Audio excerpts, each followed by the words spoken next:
Hello good morning दोस्तों, कैसे हैं आप। आशा है कि आप एकदम चुस्त दुरुस्त और तंदुरुस्त होंगे। आज हम और आप जिस व्यक्ति विशेष के विषय में चर्चा करेंगे वो वास विभाग के ऐसे प्रतिष्ठित व्यक्ति हैं जिनका नाम ससम्मान से तो लिया ही जाता है। वो हम उनको राजा रवि वर्मा कह सकते हैं, क्योंकि जितना पौराणिक चित्र लगभग राजा रवि वर्मा ने बनाए हुए हैं उससे कम ये भी नहीं बनाए हुए हैं। तो चलिए थोड़ा सा आज चश्मा लगा लिया। देखो आंख में थोड़ा प्रॉब्लम हो गई है ना, तो डॉक्टर ने कहा कि बेटा तुम चश्मे लगाओ, दवा डाल रहा हूँ, ठीक हो जाएगा एक दो दिन में। तो चलिए आज हम चर्चा करेंगे राजेंद्र प्रसाद के विषय में। किसके? राजेंद्र प्रसाद।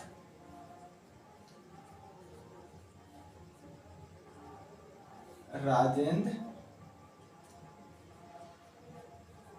प्रसाद, ठीक है। देखिए राजेंद्र प्रसाद का जन्म हुआ था 1958, ठीक है। चलिए हम इसको एक सुव्यवस्थित तरीके से पहले देखते पढ़ते समझते हुए चलेंगे। देखिए जन्म हुआ था 2 अक्टूबर, ठीक है। कब? 2 अक्टूबर सन 1958 ईस्वी में। कहाँ हुआ था? तो गोरखपुर। कहाँ हुआ था? गोरखपुर। अब ये बताओ गोरखपुर कहाँ है?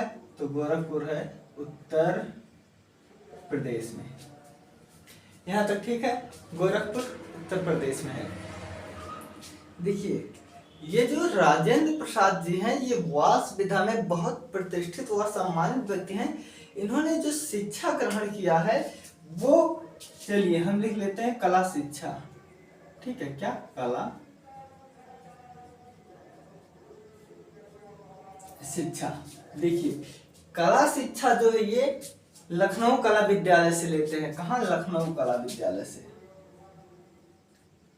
लखनऊ कला विद्यालय से, ठीक है। लखनऊ कला विद्यालय से। इनके जो कला गुरु हैं, कौन? इनके जो कला गुरु हैं वो हैं बद्रीनाथ आर्य। ये स्वयं में ही वास विधा के कलाकार हैं, ठीक है। बद्रीनाथ आर्य। इनकी एक रचना है, क्या है? शामली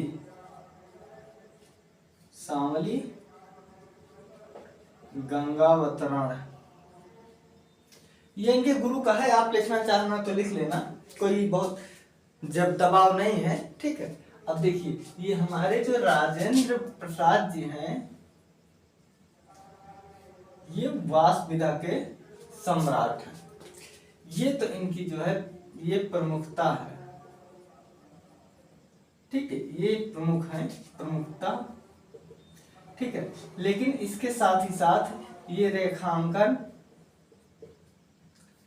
और तैल माध्यम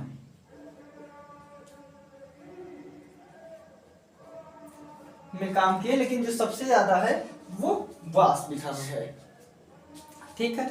यहां तक ठीक है। अब देखिए ये इनके जो नोट में आप लिख लीजिएगा, नोट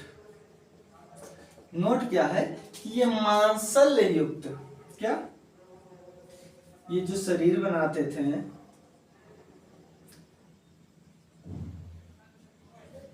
मांसल्य व स्वस्थ शरीर,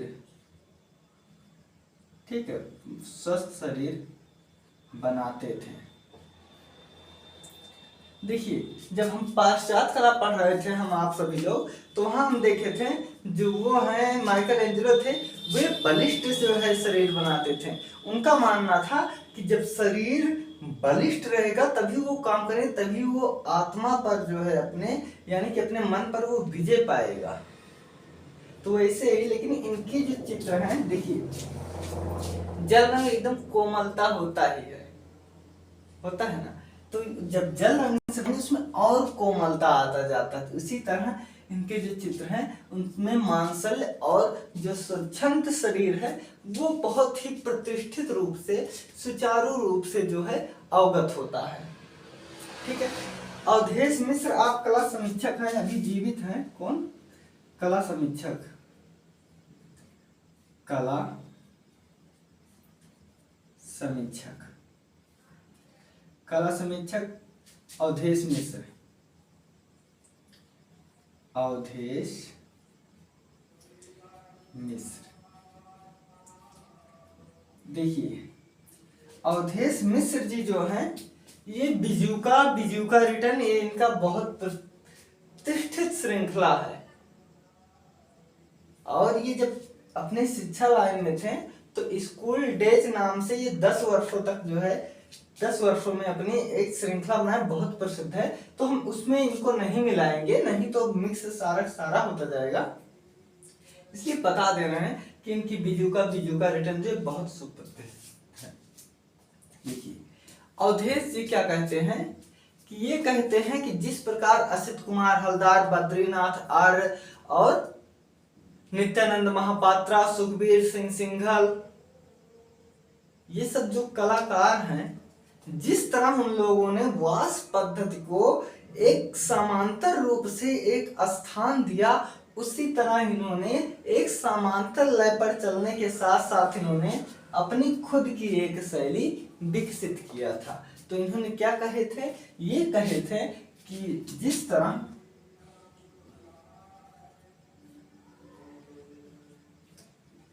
असित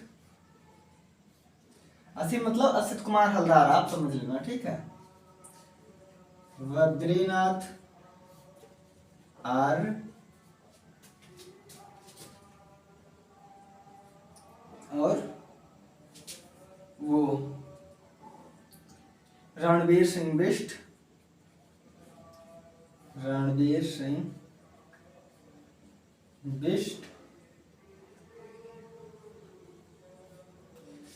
नित्यानंद महापात्रा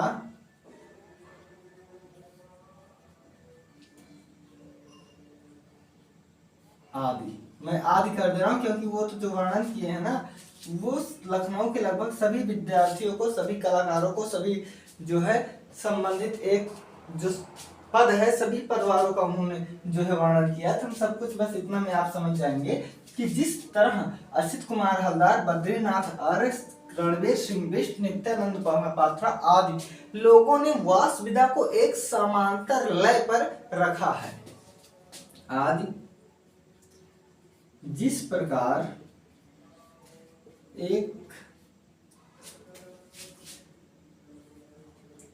समांतर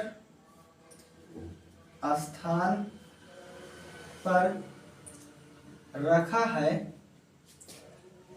उसे प्रसाद, राजेंद्र प्रसाद, ठीक है, उसे राजेंद्र प्रसाद आगे बढ़ाएं, ठीक है, आगे बढ़ाएं व अपनी खुद की शैली, ठीक है, अपनी खुद की शैली विकसित की। क्या की? विकसित किया। यहां तक ठीक है। तो ये वाक्य है अवधेश मिश्र के। किसके? अवधेश मिश्र के। इन्होंने कहा कि जिस तरह असित कुमार हलदार, बद्रीनाथ आर्य, रणवीर सिंह बिष्ट, नित्यानंद महापात्रा और सुखबीर सिंह सिंघल, विश्वेश्वर सेन है ना, ये सब मदन लाल, जिस प्रकार हर एक वास विधा का कलाकार, लखनऊ से संबंधित कलाकार वास विधा को आगे बढ़ाया है, उसी तरह से जो है राजेंद्र प्रसाद जी भी अपने उस वास विधा को आगे बढ़ाए हैं। और आनंदनाथ के चेले असित कुमार हलदार ने जब यहाँ लखनऊ विद्यालय में वास विधा की नींव डाली तो ये कभी नहीं सोचे होंगे कि ये वास विधा इतना प्रतिष्ठित होगा। यही चीजें हमारे जो अवधेश मिश्र जी हैं, बीजूका श्रृंखला वाले हैं, ये कहते हैं। अब हम इनके विषय देख लेते हैं।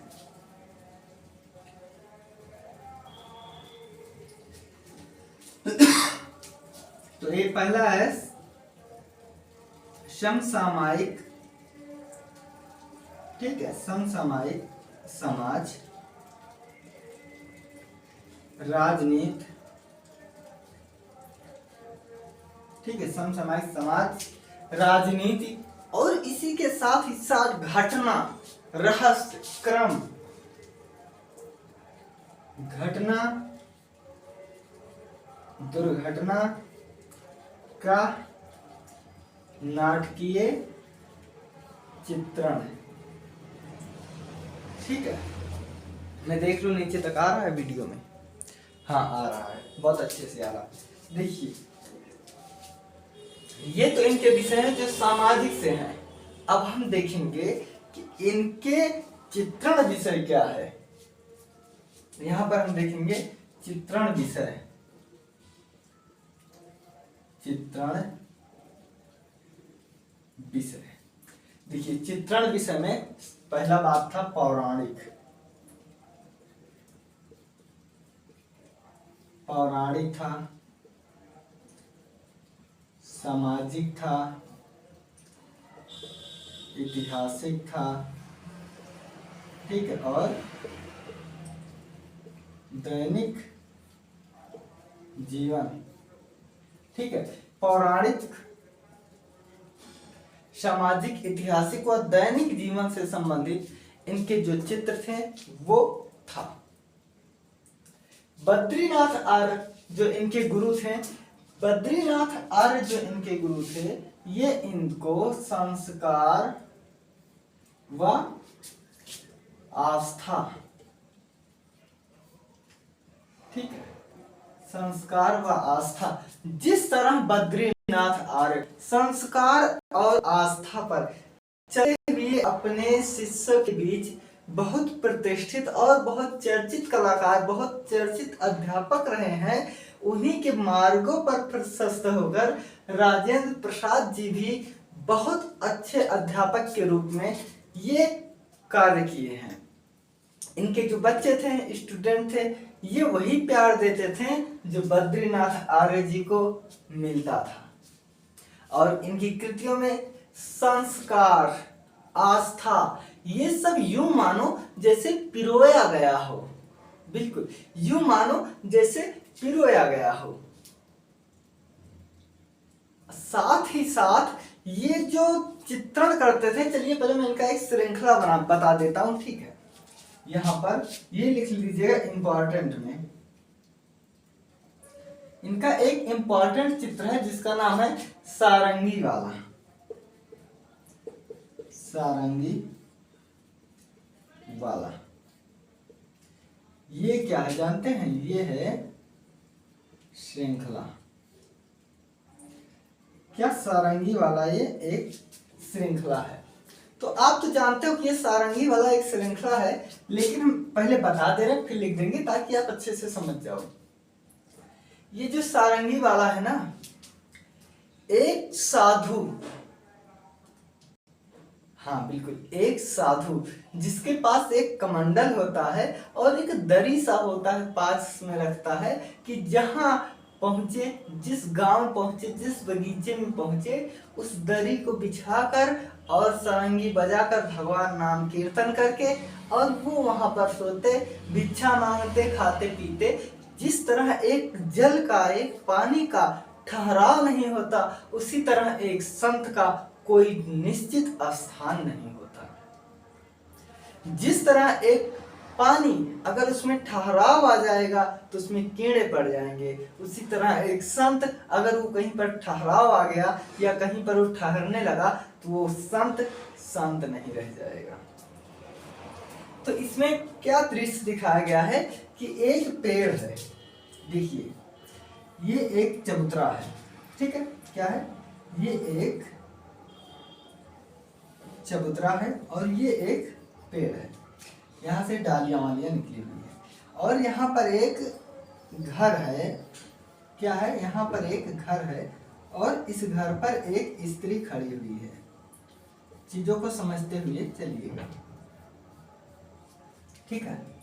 तो आप लोग देखे होंगे पहले शादी वाली में ऐसे जैसे लालटेन होता है, ठीक है, ऐसे जैसे लालटेन होता है, ऐसे एक लालटेन ही के जैसे ऐसे एक जलने वाला होता था।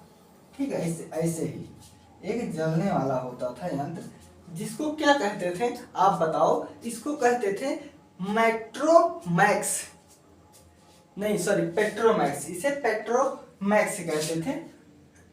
और ये मिट्टी के तेल से चलता था। यहाँ तक ठीक है।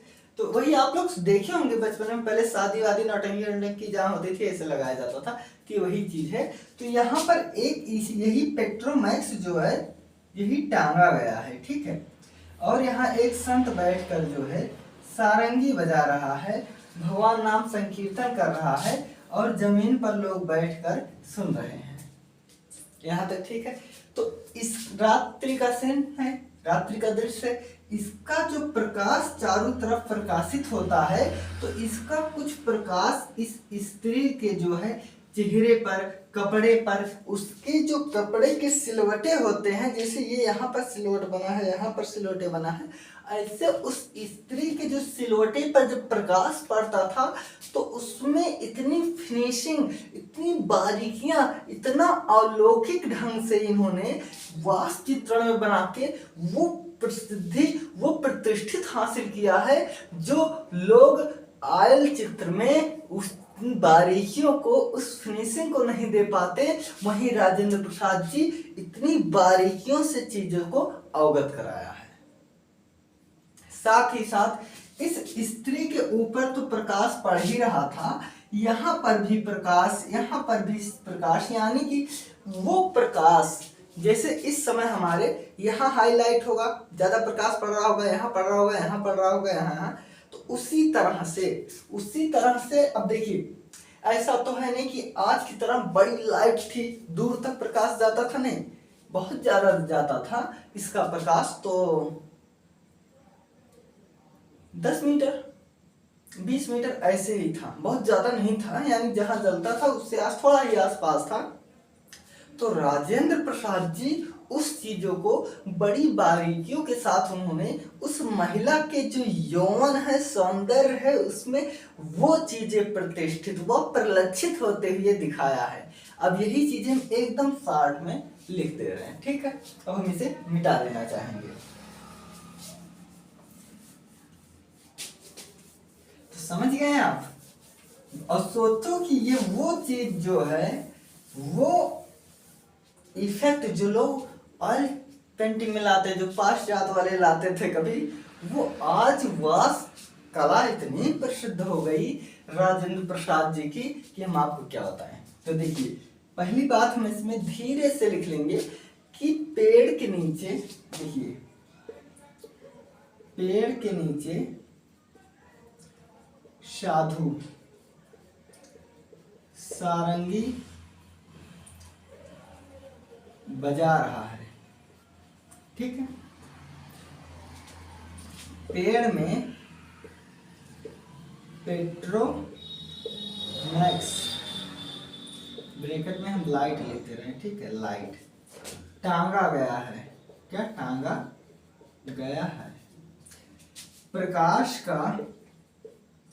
प्रकाश दूर चौखट पर, ठीक है, दूर चौखट पर खड़ी स्त्री के कपड़े, ठीक है, चेहरे व कपड़ों की सिलवटों पर, क्या कपड़ों की सिलवटों पर, वह सिलवटों पर फिनिशिंग व सौंदर्य, ठीक है, फिनिशिंग व सौंदर्य का अनुपम दृश्य अवलोकित कराए हैं। ठीक है, और ये वास में है। ठीक है, वास में है। तो देखिए, एक पेड़ के नीचे साधु सारंगी बजा रहा है, और उस पेड़ के पास पेट्रोमैक्स जिसे कहते हैं लाइट लगाया गया, उस लाइट का प्रकाश उस औरत के उस यौवन को जो रात्रि में है ना, उस यौवन और सौंदर्य को चार पर चांद लगा रही है, ये रचना है। तो एक बार हम इसे जल्दी से देख लेते हैं, उसके बाद इनके बड़े चित्र हैं, बहुत चित्र हैं, हम एक एक चित्र एक एक प्रदर्शनी पढ़ेंगे, ठीक है। देखिए, तो राजेंद्र प्रसाद का जो जन्म है 2 अक्टूबर 1958 ईस्वी में गोरखपुर, जो उत्तर प्रदेश का है, उत्तर प्रदेश के मुख्यमंत्री जो है आदित्यनाथ योगी जी वहीं से संबंधित है, गोरखपुर से। यहाँ तक ठीक है। इनकी शिक्षा जो है लखनऊ कला विद्यालय में हुई थी, वही लखनऊ कला विद्यालय जहां पर आपके असित कुमार हलदार जी जो है वास विधा की नींव डाली थी। तो इनके जो कला गुरु हैं वो बद्रीनाथ आर्य हैं। बद्रीनाथ की सांवली और गंगावतरण बहुत प्रसिद्ध है। इनकी ये रचना सांवली जो है बहुत पूछा गया है। मैं इसको याद रखने की एक ट्रिक बता दे रहा हूँ कि देखिए, बद्रीनाथ जो उड़ीसा में है ना, बद्रीनाथ मतलब कृष्ण जी। कृष्ण जी कैसे हैं? सांवले हैं ना। हाँ, कृष्ण जी सांवले हैं, तो इनकी रचना है सांवली। मैं तो ऐसे याद किया हूँ, आप भी ऐसे याद कर लो कि बद्रीनाथ सांवले हैं। एक चित्र, सबसे प्रतिष्ठित चित्र आपको याद हो गया, ठीक है।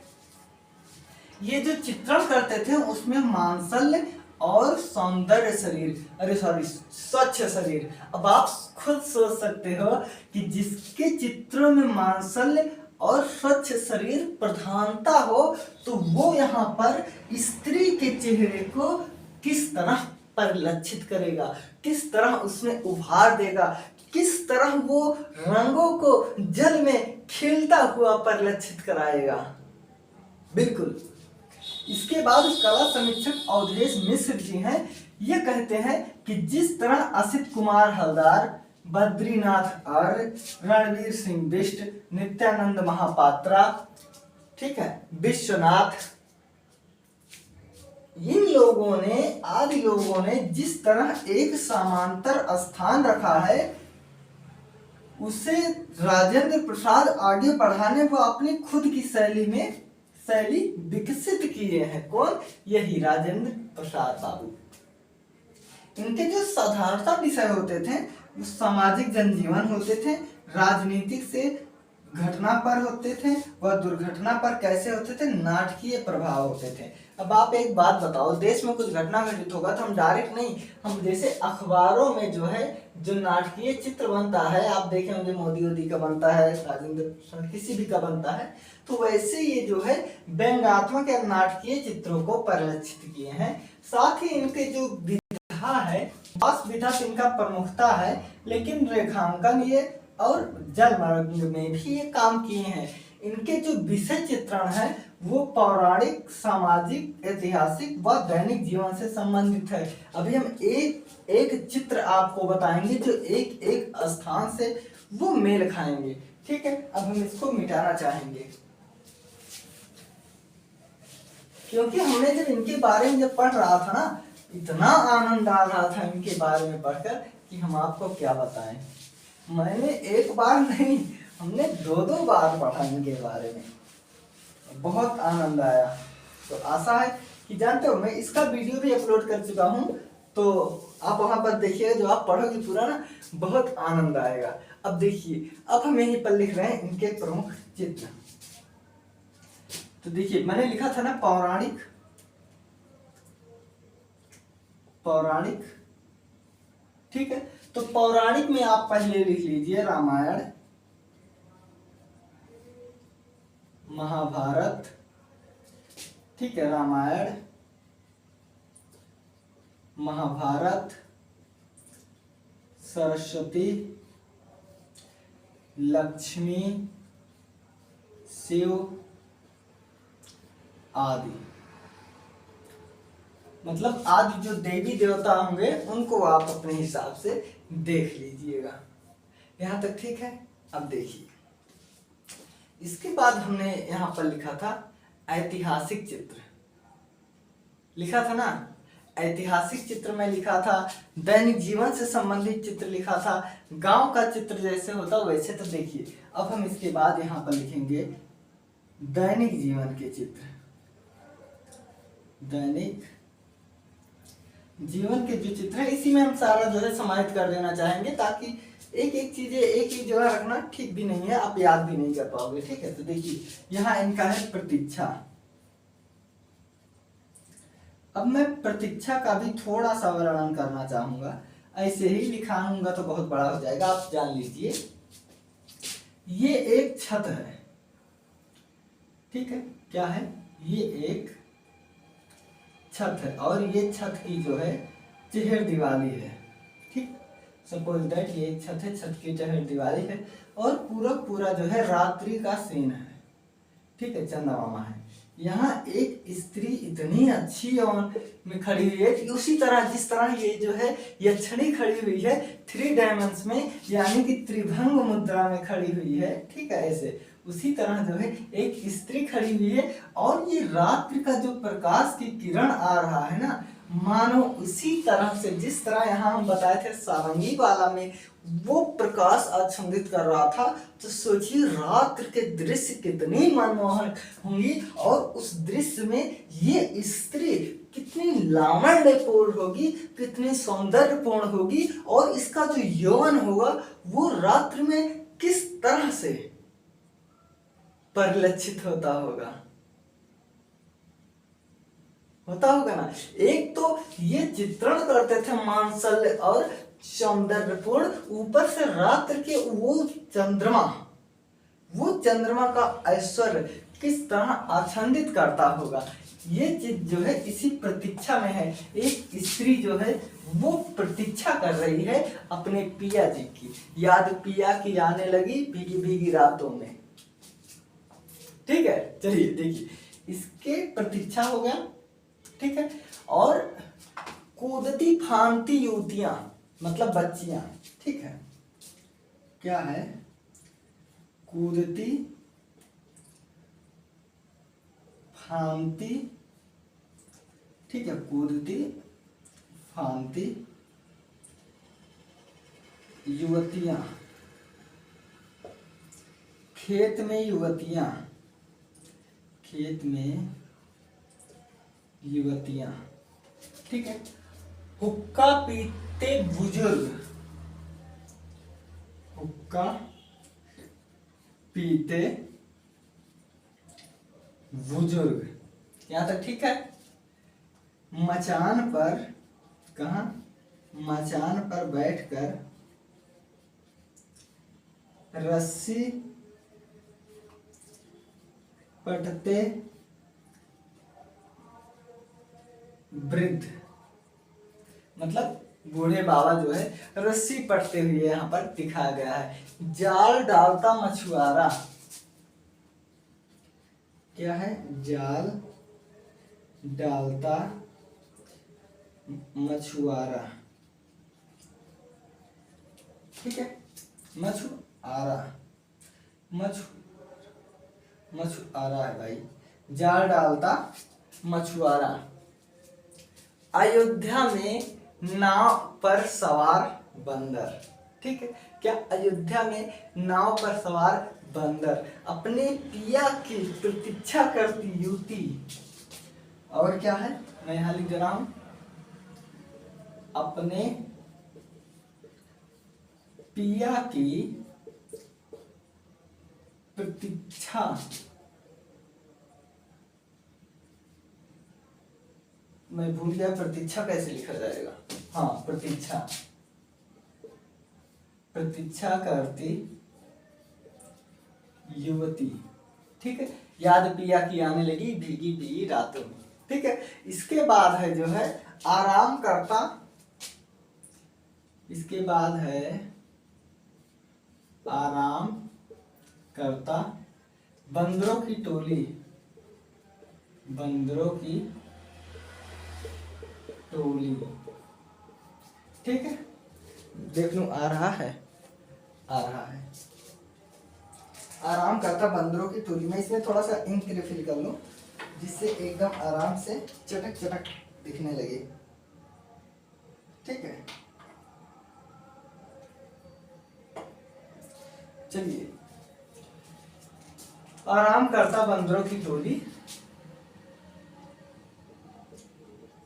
अयोध्या में बंदरों का, ठीक है, अयोध्या में बंदरों का झुंड,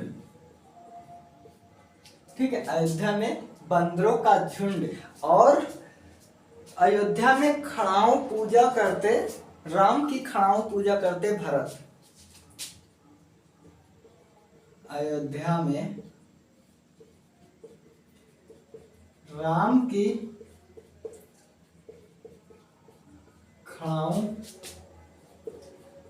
की पूजा करते भरत। नाव पर बंदर, कहां पर? अयोध्या में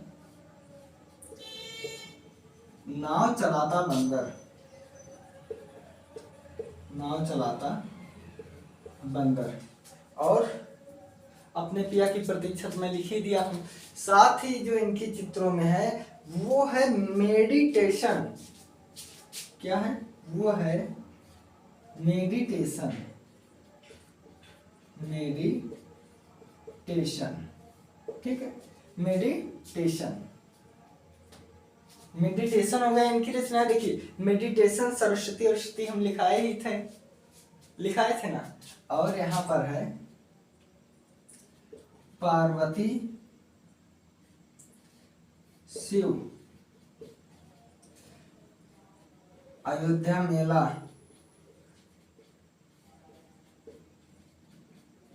तो ये सब जो इनकी रचनाएं हैं ना, ये सब है। बाग में चहल पहल करती युवतियां, क्या है? बाग में चहल पहल करती युवतियां,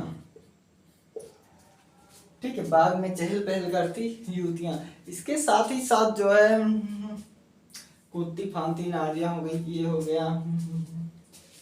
देखिए इसमें जो सबसे, देखिए सारा जो इम्पोर्टेंट है वही मैं बताया हूं, वही मैं लिखाया हूं, वही चीजें हम आपको प्रस्तुत किए हैं। अब इनके कथन लिख लीजिए, मैं कहाँ लिखा दूं, इतने अच्छे अच्छे इनके कथन रहते हैं कि हम आपको क्या बताएं।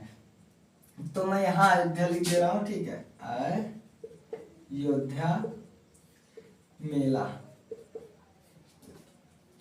इतना जगह यहाँ मिल गया। बाग में चहल पहल करती युवतियां, बाग में चहल पहल करती युवतियां। बस अब हमें इतना जगह मिल गया। अब हम यहाँ लिख देते हैं राजेंद्र प्रसाद के कथन। क्या? राजेंद्र प्रसाद इनके कथन। तो ये राजेंद्र प्रसाद क्या कहते हैं? ये कहते हैं कि ये जो कला है, ये जो रचना है, ये जो विधा है, ये हमको एकाएक नहीं मिला है। इसमें मैं विकास किया हूँ, धीरे धीरे जो है स्टेप बाय स्टेप में बढ़ा हूँ, मैं एकाएक नहीं सीखा हूँ। और ये कहते हैं कि जब एक कलाकार अपनी कला की दुनिया में रम जाता है तो इसको ये दुनिया यानी जो बाहरी दुनिया है बेईमानी लगने लगती है। कलाकार को अपनी ही दुनिया सब कुछ हासिल होता है, उससे ये दुनिया पूरी तरह बेईमानी लगने लगती है। चलिए लिख लेते हैं, ठीक है। देखिए प्रसाद जी कहते हैं, ठीक है, क्या कहते हैं? ये कहते हैं मेरी कला का क्रमिक विकास हुआ है। क्या? क्रमिक विकास हुआ है। एक एक चीज समझते हुए चलिए। क्रमिक विकास मतलब स्टेप बाय स्टेप। जैसे हम 1 साल हुए, 2 साल, 3, 4 साल था, 15, 16, 17, 18, 20 साल, ऐसा था नहीं। हम आज 1 साल हो गए, कल 15 साल हो गए, फिर 20 साल हो गए, नहीं, स्टेप बाय स्टेप बढ़े। वही चीज ये कहते हैं कि मैं कला क्रमिक रूप से, कि मेरी कला का क्रमिक रूप से विकास हुआ है। अब मैं अपनी कला में, अब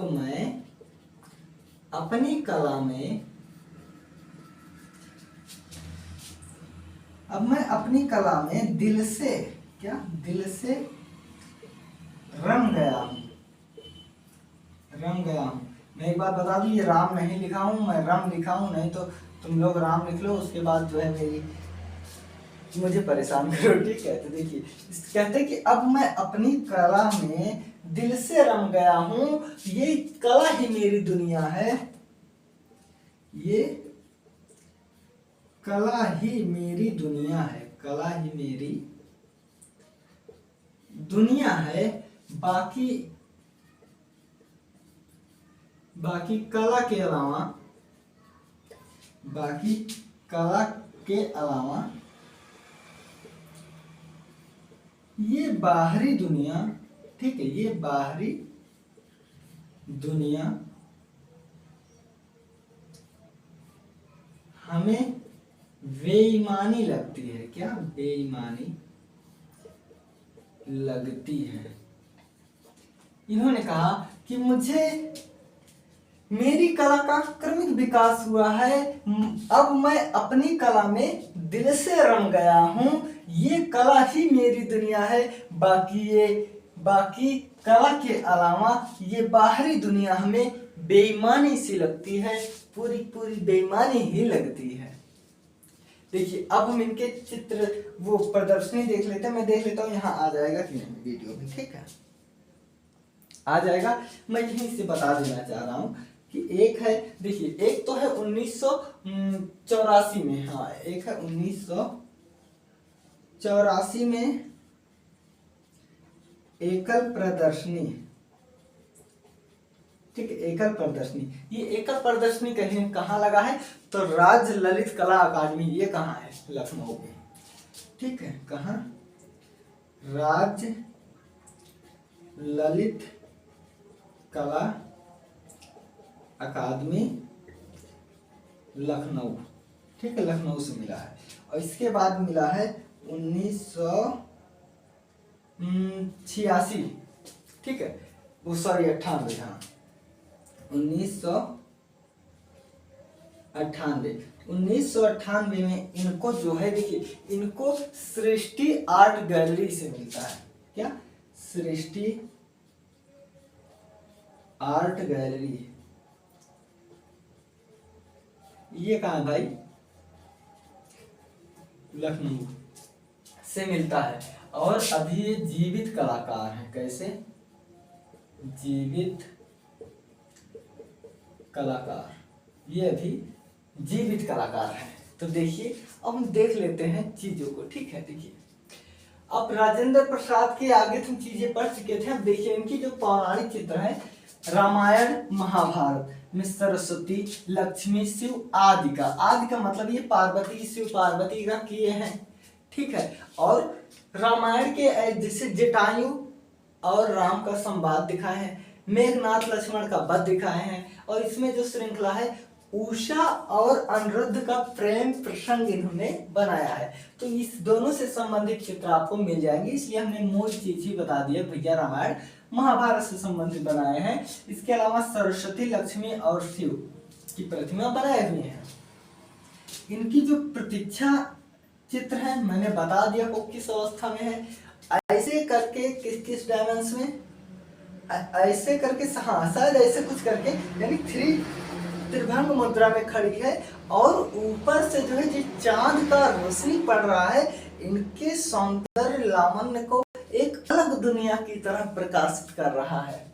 साथ ही कूदती फांती युवतियां, जो बच्चियां होती हैं, ठीक है, खेत में युवतियां, मतलब देखो यही जैसे देखो कि कोई स्त्री अपने पिया का इंतजार कर रही है।